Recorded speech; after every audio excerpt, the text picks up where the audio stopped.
பாட்டாளி மக்கள் கட்சி பல முறை அங்க நின்றுக்கிறாங்க. பாரதிய ஜனதா கட்சி நாங்களும் வேறு வேறு காலகட்டத்தில் நின்றிருக்கோம். ஒரு கூட்டணியாக நிற்கும் பொழுது ஈகோக்கு இடம் இல்லைங்கன்னா, முழுவதுமாக இணைந்து ஒருத்தரோட நிக்கணும் அப்படிங்கிறது. அது இந்த கூட்டணி பாத்தீங்கன்னா திமுக போன்று 10 ஆண்டுகள் 15 ஆண்டுகள் அந்த கூட்டணி இல்லை. முதல் எலெக்ஷனை நாங்க சந்தித்திருப்பது 2024. இந்த கூட்டணியத்தை கண்ணியமாக இதை காப்பாற்றி 2026 வரை இதை மேம்படுத்த வேண்டிய பொறுப்பு எல்லா தலைவர்களுக்கும் இருக்கு. அதனால் இந்த முறை பாட்டாளி மக்கள் கட்சி நிற்க வேண்டும் என்று ஏகமனதாக அனைவரும் சேர்ந்து முடிவெடுத்திருக்கின்றோம். வருகின்ற காலத்துல ஒரு டெமோக்ராட்டிக் ஸ்பிரிட், ஒரு ஜனநாயக மரபுல இந்த தேசிய ஜனநாயக கூட்டணி தமிழ்நாட்டில் செயல்படுங்கண்ணா.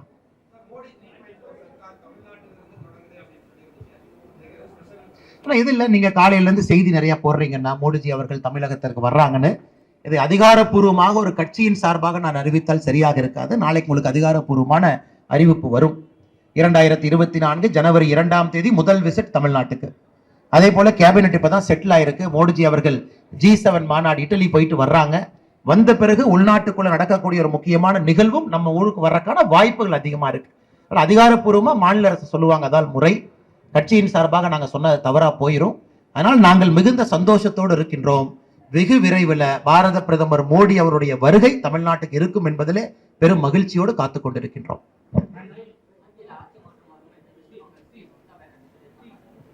நீங்க பாருங்க அண்ணா, நீங்க பாருங்க, மம்தா பானர்ஜி அம்மா அவர்கள், நான் லைட் ஆஃப் பண்ணிக்கிறேன், குறிப்பாக மோடிஜி அவர்கள் பதவி ஏற்கிற நாளைக்கு நான் லைட் ஆஃப் பண்ணி இது இருண்டு போனதை நான் காட்ட போறேன், இவர்கள் ஜனநாயக முறையிலே தேர்தலை வெல்லவில்லை அப்படின்னு மம்தா பானர்ஜி அவங்க ஸ்டேட்மெண்ட் கொடுத்தாங்க. நீங்க பாத்தீங்க, நாங்க எல்லாரும் பார்த்தோம்.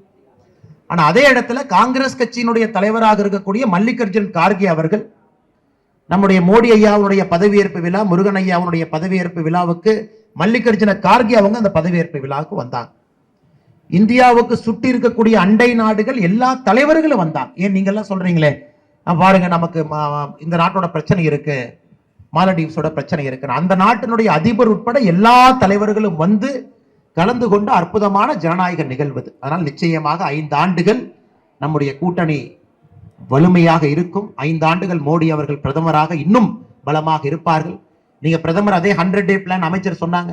தேர்தலுக்கு முன்பு 100 டே பிளான் சொன்னோம், இன்னைக்கு 100 டே பிளான்.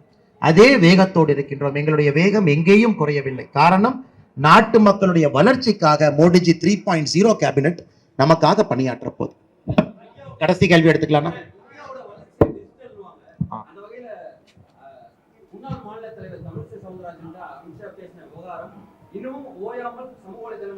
அதெல்லாம் ஒரு இஷ்யூ இல்லைங்கண்ணா.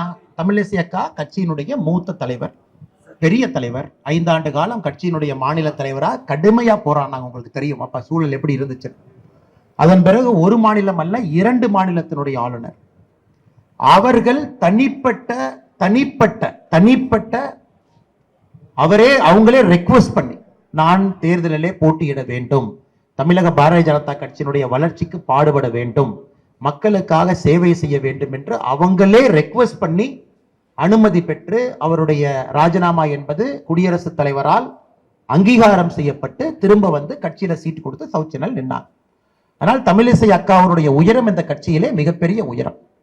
நீங்க மேடையில போறாங்க, ஏதோ 2 கான்வர்சேஷனை பாக்குறீங்கன்னா அதை மீடியா நண்பர் யாரோ கேப்சர் பண்றாங்க, அந்த வீடியோவை பார்க்குறோம், இன்டர்பிரிட்டேஷன் பல பேர் பல இன்டர்பிரிட்டேஷன் கொடுக்குறாங்க.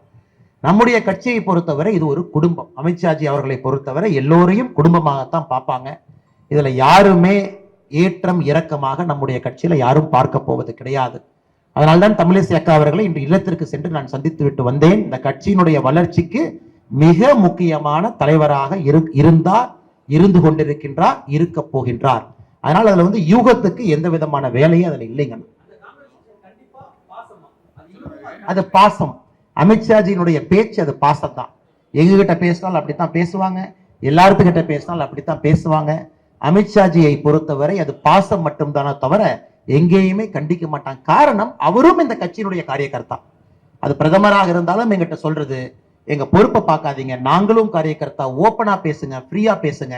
நம்முடைய கட்சி மீட்டிங் எல்லாமே ரொம்ப ஓப்பனா ஃப்ரீயா இருக்கக்கூடிய மீட்டிங். இங்க வந்து பெரியவங்க சின்னவங்க நாம ஒரு விஷயத்த பேசாம இருக்கணும், பயந்து போய் இருக்கணும், கை கட்டி நிக்கணும், அது பாரதிய ஜனதா கட்சியினுடைய கலாச்சாரமே இல்லைங்க. அமித்ஷாஜி அவர்களுடைய பேச்சு என்பது ஒரு அன்பு, ஒரு அரவணைப்பு. அது தமிழிசை அக்கா அவர்களும் அமித்ஷாஜி கிட்ட அன்போடு அரவணைப்போட தான் பேசுனாங்க. இதை இன்டர்பிரிட்டேஷன் பண்றதுல இதுல எந்த விதமான பிரயோஜனமும் யாருக்கு இல்லைங்கண்ணா. அண்ணா அண்ணா எங்களுக்கு தெரியலீங்கண்ணா. பிரதமருடைய நேரம் முதல்ல, அதுக்கப்புறம் காவல்துறையினுடைய அனுமதி இரண்டாவது, பிரதமருடைய நிகழ்ச்சி எங்க வைக்கிறாங்க மூன்றாவது. இதை வைத்து தான் நேரம் எடுக்கணும். பிரதமரை பொறுத்தவரை நிகழ்ச்சி காலையா மாலையா தெரியாது, அடுத்து எங்க போறாங்க தெரியாது, எங்கிருந்து வர்றாங்க தெரியாது. அதிகாரப்பூர்வமாக அறிவிப்பு வரட்டும், உங்கள்கிட்ட பேசுறோம். பத்திரிகை நண்பர்களுக்கு மிக்க நன்றி, வணக்கம். பாதகம் செய்பவரை கண்டால் நாம் பயங்கொள்ளலாகாது பாப்பா, மோதி மிதித்து விடு பாப்பா, அவர் முகத்தில் உமிழ்ந்து விடு பாப்பா. அண்மை செய்திகளை உடனுக்குடன் தெரிந்து கொள்ள இணைந்திருங்கள் இயம்நாடு தொலைக்காட்சியுடன்.